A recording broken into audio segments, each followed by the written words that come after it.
Le 12e exercice d'entraînement sur le terrain des militaires de la force conjointe de la communauté d'Afrique de l'Est verra la participation de 1533 soldats venus de l'Ouganda, du Kenya, du Burundi, de la Tanzanie, du Rwanda et du Soudan du Sud. Cet exercice vise à améliorer les capacités en matière de lutte contre le terrorisme, d'opérations de maintien de la paix et de gestion des catastrophes naturelles dans la sous-région. L'Ouganda va abriter le 12e exercice d'entraînement sur le terrain des militaires de la force conjointe de l'Afrique de l'Est entre mai et juin 2022, selon des responsables militaires ougandais.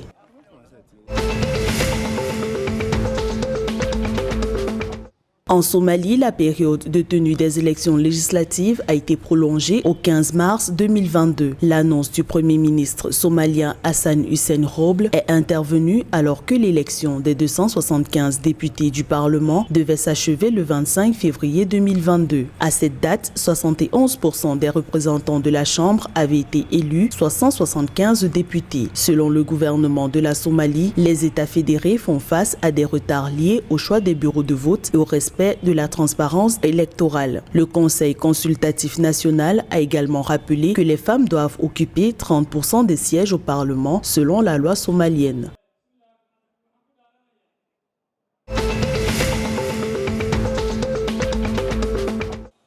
L'Ouganda a mis en service une fonderie de minerai de fer d'une valeur de 200 millions de dollars. L'usine d'Inganga, située dans l'est du pays, possède une capacité de traitement de 1,2 million de tonnes de métal par an. L'Ouganda dépense plus de 360 millions de dollars par an pour l'importation d'acier, dont 30% destinés aux produits finis en fer et en acier. Le pays dispose des gisements de minerai de fer estimés à plus de 500 millions de tonnes. Selon des données officielles, les usines sidérurgiques ougandaises fonctionnent à 50,17% de leur capacité totale installée d'environ 1 million de tonnes par an.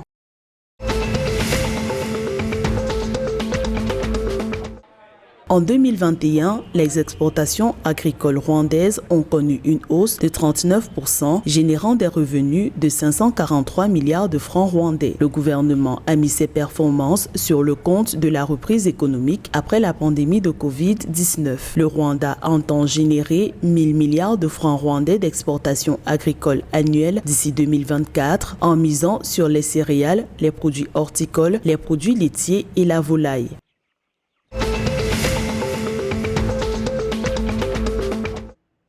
Le gouvernement tanzanien veut rationaliser la recherche sur les cultures stratégiques, notamment le café. Dans cette perspective, les autorités prévoient de porter à 11,6 milliards de shillings le budget accordé à la recherche agricole au cours de l'exercice 2022-2023. La Tanzanie implémente également un plan quinquennal visant à augmenter la production de café de 78 000 tonnes à 300 000 tonnes en 2025. La révolution agricole tanzanienne se base sur la production de 20 millions de plants de café améliorés chaque année.